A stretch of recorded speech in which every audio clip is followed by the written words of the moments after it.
नमस्कार दोस्तों, स्वागत है आपका डायनेमिक डीके में daily news with Dinesh Kumar के। आज के वीडियो में हम बात करने वाले हैं 26 मई 2020 की इंपॉर्टेंट न्यूज के बारे में। पहले आज की वीडियो के की अट्रैक्शंस देख लेते हैं।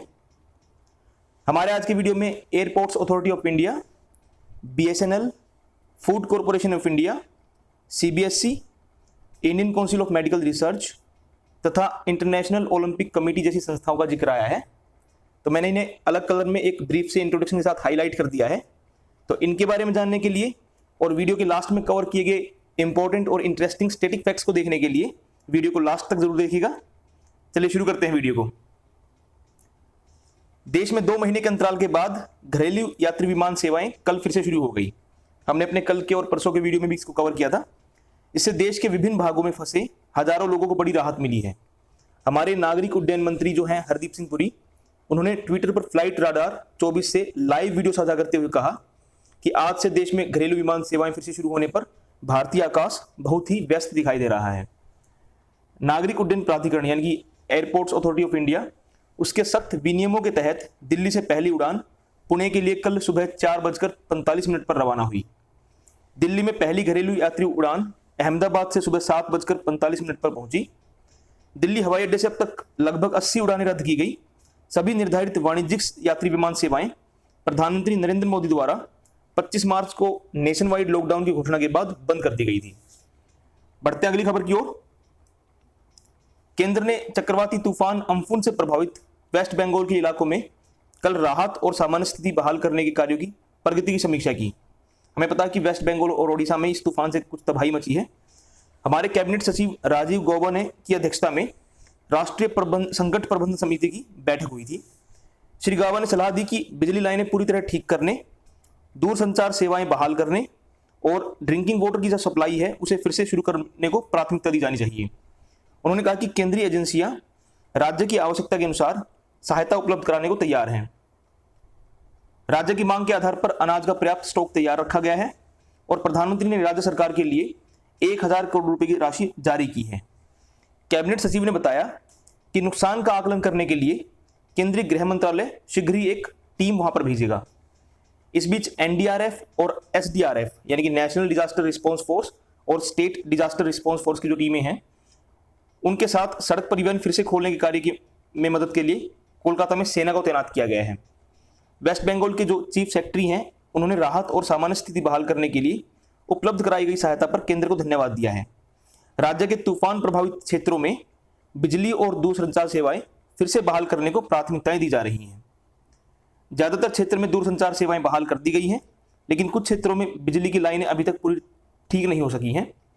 हमारे केंद्रीय ऊर्जा मंत्री RK सिंह ने कल वेस्ट बंगाल और ओडिशा में चक्रवाती तूफान के बाद बिजली आपूर्ति बहाल करने के कार्यों की समीक्षा की। श्री सिंह ने कहा कि तूफान के कारण बिजली आपूर्ति में अत्यधिक बाधा आई है, लेकिन हालत को सामान्य बनाने के लिए तेजी से कार्य किया जा रहा है।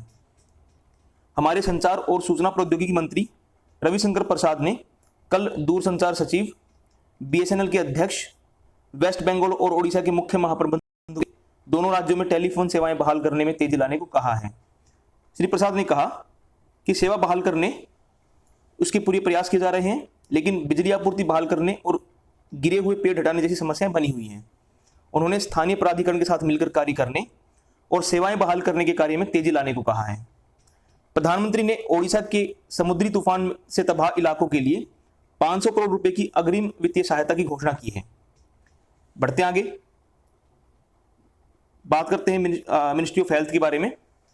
हेल्थ मिनिस्ट्री ने कहा है कि भारत ने जो पर्सनल प्रोटेक्टिव इक्विपमेंट होते हैं PPE, उनकी किट और N95 मास्क से संबंधित जो घरेलू उत्पादन क्षमता है उसमें महत्वपूर्ण बढ़ोतरी की है और राज्य और केंद्र शासित प्रदेशों को इसकी पर्याप्त आपूर्ति की जा रही है।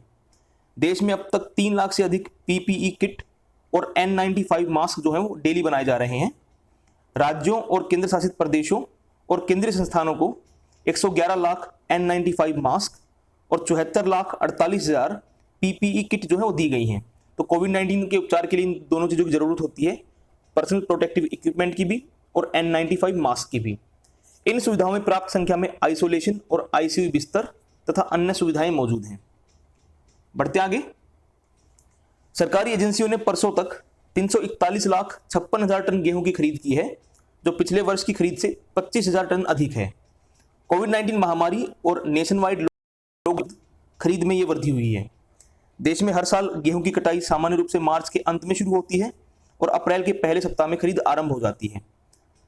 25 मार्च को लॉकडाउन लागू होने के साथ ही सभी एक्टिविटीज बंद कर दी गई थी और उस समय फसल पक चुकी थी और कटाई के लिए तैयार थी। इसके मद्देनजर केंद्र ने खेतीबाड़ी संबंधी गतिविधियों को लॉकडाउन से छूट दी और इसके बाद 15 अप्रैल से गेहूं की खरीद शुरू की गई, क्योंकि गेहूं यहां पर इंतजार नहीं कर सकता था। केंद्र सरकार, फूड कॉरपोरेशन ऑफ इंडिया, राज्य सरकारों और उनकी एजेंसियों के ठोस और समन्वित प्रयासों से अनाज की अधिकता वाले सभी राज्यों में सुगमतापूर्वक गेहूं की खरीद हो सकी। बढ़ते आगे बात करते हैं सीबीएसई की। सीबीएसई ने देश भर में 10वीं और 12वीं की बाकी परीक्षाओं के लिए लगभग 15,000 एग्जाम सेंटर बनाने का निर्णय लिया है। हमारे एचआरडी मिनिस्टर जो हैं रमेश पोखरियाल निशंक, उन्होंने एक ट्वीट में ये जानकारी दी। ये जो परीक्षाएं होंगी वो 1 जुलाई से 15 जुलाई तक आयोजित की जाएंगी। इससे पहले सीबीएसई ने केवल 3,000 केंद्रों पर परीक्षाएं कराने का निर्णय लिया था।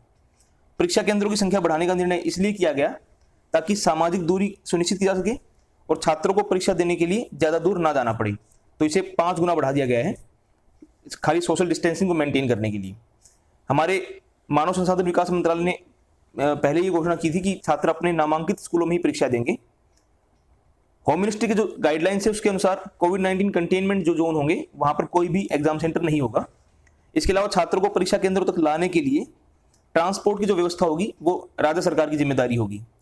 12वीं जो क्लास है उसकी परीक्षाएं पूरे देश में होंगी, जबकि 10th की परीक्षाएं केवल उत्तर पूर्वी दिल्ली में होनी है। हमें पता है कि दिल्ली में कानून व्यवस्था के कारण ये परीक्षाएं 10वीं की नहीं हो पाई थी वहां पर। बढ़ते आगे बात करते हैं वंदे भारत मिशन की। केंद्र सरकार ने विदेशों से भारतीयों को वापस लाने के लिए वंदे भारत मिशन के सेकंड जो फेज है उसके लिए 169 उड़ानों को शामिल किया है। दूसरे चरण में के इस विस्तारित भाग में आज से नई उड़ानें शामिल की जाएंगी।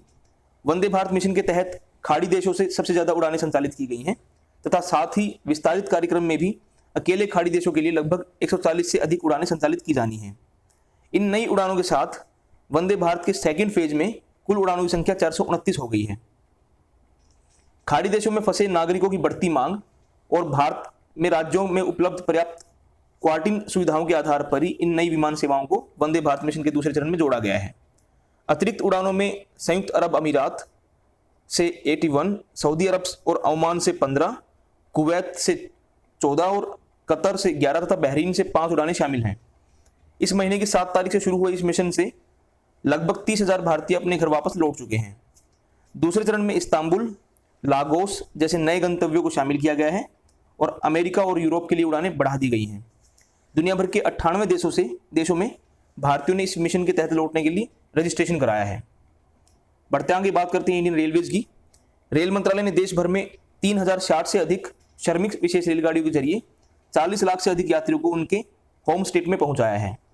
रेलवे ने लॉकडाउन के कारण विभिन्न स्थानों पर फंसे कामगारों, तीर्थयात्रियों, पर्यटकों, विद्यार्थियों और अन्य लोगों को उनके गृह राज्य पहुंचाने के लिए 1 मई से श्रमिक विशेष रेलगाड़ियां चलाई हैं। इन रेलगाड़ियों के अलावा नई दिल्ली से 15 शहरों के लिए विशेष अप और डाउन रेलगाड़ियां भी चलाई जा रही हैं। 1 जून से 200 अतिरिक्त रेलगाड़ियां भी चलाने की योजना है। बात करते हैं कोविड-19 की। देश में कोरोना वायरस मरीजों के स्वस्थ होने की जो रेट है वो 41.57 हो गई है। स्वास्थ्य मंत्रालय ने कहा कि अब तक कुल 57,720 रोगी स्वस्थ हो चुके हैं और पिछले 24 घंटों में 3,280 रोगी स्वस्थ हुए। इन्फेक्टेड लोगों की संख्या 1,38,845 हो गई। 77,103 इतने रोगियों का इलाज चल रहा है। केंद्र सरकार राज्यों और केंद्र शासित प्रदेशों के साथ मिलकर कोविड-19 की रोकथाम, नियंत्रण और प्रबंधन के लिए अनेक उपाय कर रही है तथा इन उपायों की उच्च स्तर पर नियमित रूप से समीक्षा और निगरानी की जा रही है। सरकार ने कहा कि कोविड-19 महामारी से निपटने के लिए देश में स्वास्थ्य सुविधाओं का पर्याप्त ढांचा स्थापित कर लिया गया है। Indian council of medical research जो है उसने कहा है कि पिछले 24 घंटों में कोरोना वायरस के कुल 90,170 जो सैंपल हैं उनकी टेस्टिंग की गई और इसके साथ ही देश में अब तक कुल 30,33,591 लोगों की जांच हो चुकी है। इस बीच आईसीएमआर ने अब तक देश में 428 सरकारी और 182 निजी जांच केंद्रों को मंजूरी दी है। इस प्रकार अब कुल 610 सरकारी और निजी जांच केंद्र जो हैं उनको मंजूरी दी जा चुकी है। तो हमारे पूरे देश में 610 जो लैब है वो काम कर रही हैं इसकी टेस्टिंग का। बात करते हैं इंडियन एयरफोर्स की। हमारी जो इंडियन एयरफोर्स है वो कोयम्बटूर के निकट सुलूर वायुसैनिक अड्डे पर हल्के लड़ाकू विमान तेजस के बेड़े का एक स्क्वाड्रन जो है वो शुरू करने के लिए पूरी तरह से तैयार है। इस स्क्वाड्रन का जो नाम रखा गया है वो नंबर 18 फ्लाइंग बुलेट्स रखा गया है। वायुसेना अध्यक्ष air chief marshal RKS Bhadauria कल बुधवार को इसका शुभारंभ करेंगे। आधुनिक बहुउद्देशीय हल्के लड़ाकू विमानों से लैस जो ये वायुसेना का सेकंड स्क्वाड्रन होगा। तो तेजस हमारा लाइट एयरक्राफ्ट कॉम्बैट एयरक्राफ्ट है जिसको LCA बोलते हैं, जिसका ये सेकंड स्क्वाड्रन यहां पर बनाया जा रहा है। अभी बढ़ते आगे बात करते हैं hockey icon Balbir Singh senior की, जिनकी डेथ हो गई है। राष्ट्रपति, उपराष्ट्रपति, प्रधानमंत्री और गृह मंत्री ने हॉकी के जाने माने खिलाड़ी बलबीर सिंह के निधन पर शोक व्यक्त किया है। बलबीर सिंह जी का कल सवेरे 6:30 बजे पंजाब के मोहाली में निजी अस्पताल में निधन हो गया था। वे 65 वर्ष के थे। बलबीर सिंह सीनियर जो है वो 1948 के लंदन ओलंपिक, 1952 के हेलसिंकी ओलंपिक और 1956 के मेलबोर्न ओलंपिक में स्वर्ण विजेता भारतीय हॉकी टीम का हिस्सा रहे थे। इंटरनेशनल हॉकी जो ओलंपिक जो कमेटी है उस द्वारा चुने गए आधुनिक ओलंपिक इतिहास के 16 दिग्गजों में शामिल वे एकमात्र भारतीय खिलाड़ी थे। ओलंपिक के पुरुष सेमीफाइनल में उनका बनाया गया जो रिकॉर्ड था वो अभी भी बरकरार है। 1947 से 1958 तक अपने शानदार खेल करियर में बलबीर सिंह सीनियर ने 246 गोल किए। वे 1975 के हॉकी विश्व कप विजेता भारतीय टीम के मैनेजर भी थे। तो ये काफ़ी एक लेजेंड थे हॉकी के, जिनकी डेथ हो गई है अभी। बढ़ते हैं आज की लास्ट खबर की ओर। बात करते हैं ईद की। ईद उल फितर का जो त्यौहार है वो कल धार्मिक श्रद्धा और हर्षोल्लास के साथ मनाया गया। ये जो फेस्टिवल है वो रमजान जो महीना होता है उसकी समाप्ति पर मनाया जाता है। जम्मू कश्मीर और केरल में जो है ईद वो है वो परसों मनाई गई थी, तो ये एक दिन पहले मनाई गई, बाकी देश में कल मनाई गई। बात करते हैं आज के वीडियो के स्टेटिक फैक्ट्स की। दोस्तों 26 मई है आज। 26 मई 1805 को नेपोलियन बोनापार्टे जो है वो इटली का राजा बनाया गया। 26 मई 1908 को ईरान के दक्षिण पश्चिमी हिस्से में स्थित मस्जिद सोलेमान नामक शहर में तेल की खोज हुई और मध्य एशिया यानी कि मिडिल ईस्ट में इस प्रकार पहली बार तेल खोजा गया। इस घटना ने पूरे मध्य एशिया की सूरत बदल कर रख दी थी, ये बात आप सब जानते हैं। 26 मई 1966 को गुयाना एक कंट्री है जो कि साउथ अमेरिका में पड़ती है, वो ब्रिटेन से स्वतंत्र हुई। 26 मई 1970 को सोवियत संघ का टुपोलेव Tu-144 जो है वो मैक 2 की गति से तेज चलने वाला पहला कमर्शियल ट्रांसपोर्ट एयरक्राफ्ट बना। 26 मई 1972 को अमेरिकी राष्ट्रपति रिचर्ड निक्सन और USSR के नेता लियोनिड ब्रेजनेव ने साल्ट अकॉर्ड यानी स्ट्रेटेजिक आर्म्स लिमिटेशन टॉक्स इसके समझौते पर हस्ताक्षर किए। 26 मई 2003 को शेरपा लकपा गेलू ने 10 घंटे 56 मिनट में माउंट एवरेस्ट चढ़कर विश्व रिकॉर्ड बनाया। तो सबसे कम समय में उन्होंने माउंट एवरेस्ट की चढ़ाई पूरी की थी। उसके अलावा 26 मई 1908 को अहमदिया आंदोलन के संस्थापक मिर्जा गुलाम अहमद की डेथ हुई। तो दोस्तों ये थी आज की खबरें और static facts. I hope you like the video. If you liked it, hit the like button. If you are new to my channel, please subscribe to it, share it with all your friends and do not forget to press the bell icon. Thank you दोस्तों, bye.